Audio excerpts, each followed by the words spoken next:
Here's a quick laugh for you. People say you can navigate out of the woods by using moss as a compass.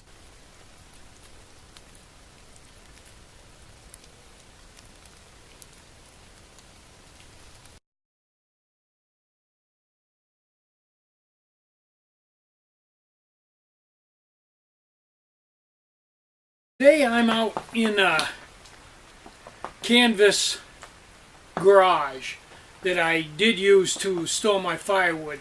The boys and I moved it over here now, and the woodshed is going to be built where this used to sit.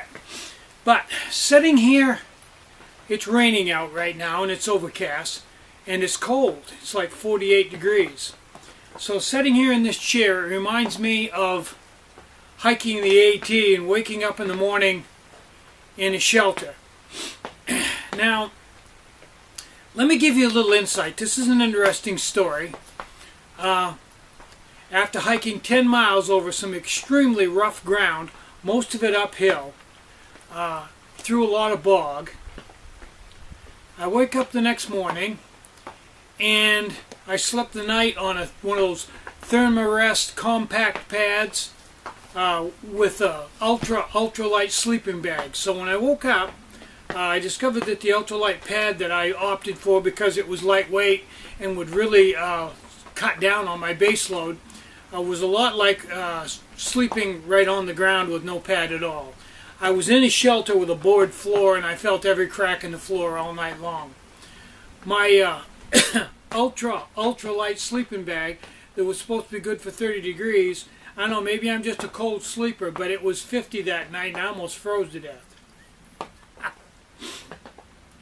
Now, I'm suffering from sleep deprivation, obviously, and the 10 miles I did the day before was really hard on the body. So when I woke up, I was not only sore from sleeping on the floor, I was sore from all the vigorous exercise from the day before. And I was cold and damp, and I was 10 miles from any road, probably 12 miles from my vehicle, which I drove in a couple of miles on cow paths.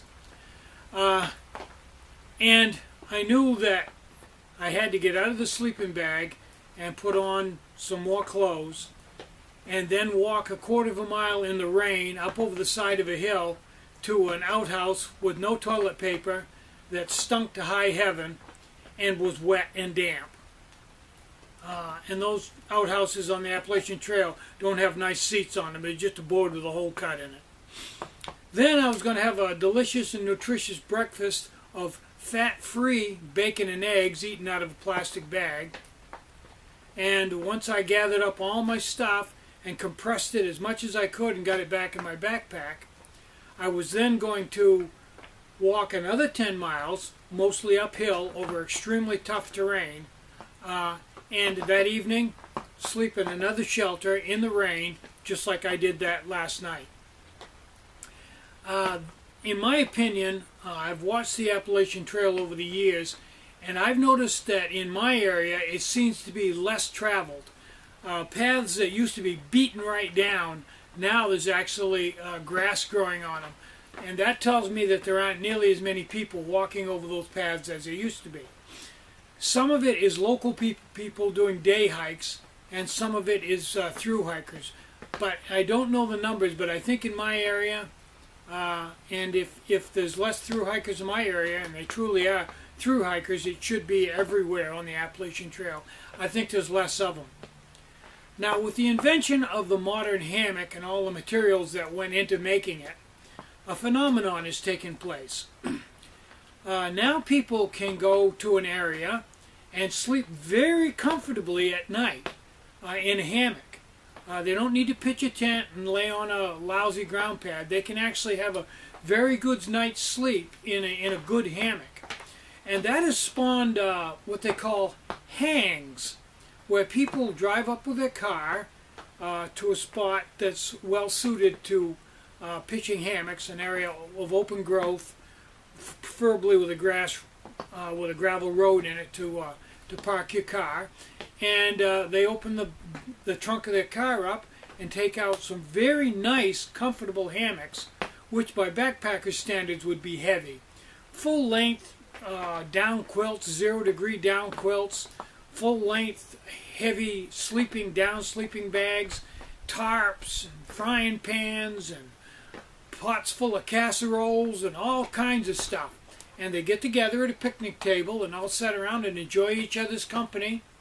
In the evening they get into their full-blown hammocks with all the accoutrements, and they're very comfortable. They have pillows and everything else, stuff that you would never even think about carrying in a backpack. And they sleep very well at night. They get up in the morning, have bacon and eggs and pasta and all kinds of stuff, enjoy their friends, and after a day or two of that, they hop in their car and go home. That's a good time. Versus me sitting on a half-inch thick Thermarest mattress in a 3-sided building with a cold mist blowing in on me, in a very thin sleeping bag, eating a fat-free bacon and egg meal out of a plastic bag. I'm Tinny from Mini Bowl Design. Get out and hike, take a friend, enjoy the great outdoors, and more important than anything, try to be comfortable and try to have a really great day. Bye-bye.